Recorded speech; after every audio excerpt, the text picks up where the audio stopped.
inilah yang disebut dengan grit. Ketika kita mempunyai passion dan perseverance, ketika kita mempunyai semangat, gairah, dan ketekunan untuk mencapai goals kita, untuk mencapai tujuan kita. Dan grit ini harus konsisten.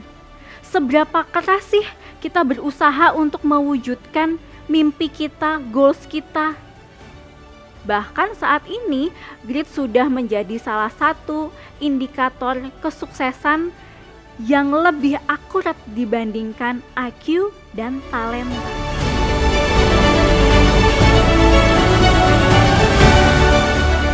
Bukan bermaksud julid ya, bukan bermaksud julid.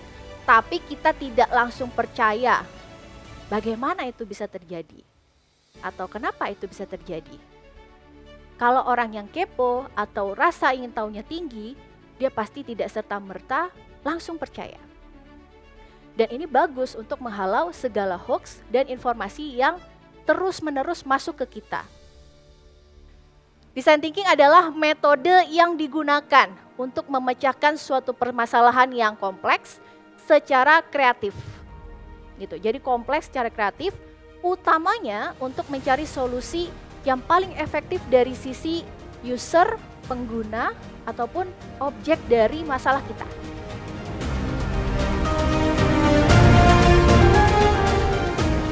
Mau siapapun kita dengan jabatan yang seperti apapun, meskipun kita masih baru, masih kuliah mungkin, atau baru masuk kerja, atau masih awal-awal kerja, masih jadi staff, kita harus punya kemampuan itu. Jangan sampai kita hanya mengandalkan bos kita misalnya, atau ketua himpunan kita.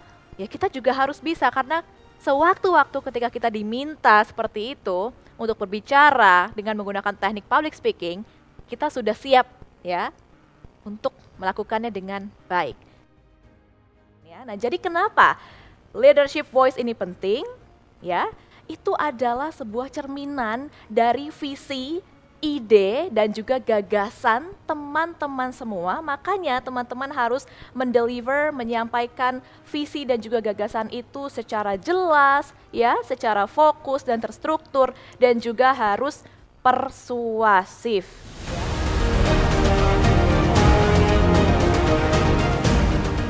Kalau Anda mau pesan Anda diterima, Anda harus diterima duluan kan? This is the fact. People are different. Tuhan ciptakan setiap orang itu berbeda-beda.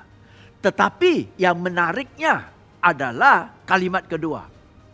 Walaupun people are different, the difference is predictable. Perbedaan-perbedaan itu bisa diprediksi.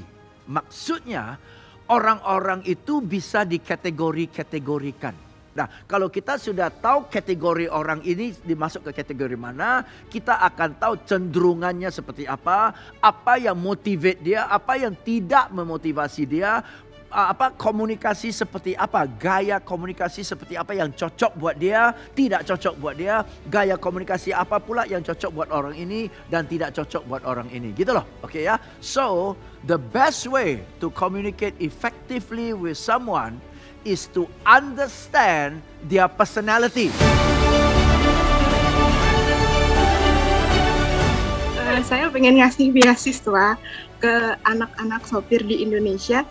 Nah, goal saya ini semoga saya bisa mencapainya sebelum saya berumur 40 tahun, jadi 2040 gitu. Karena saya merasakan bahwa jadi anak sopir itu sebenarnya tidak mudah loh untuk mengenyam di bangku pendidikan setinggi-tingginya. Sehingga saya ingin memberikan bantuan agar mereka bisa mencapai mimpi mereka dengan pendidikan setinggi-tingginya.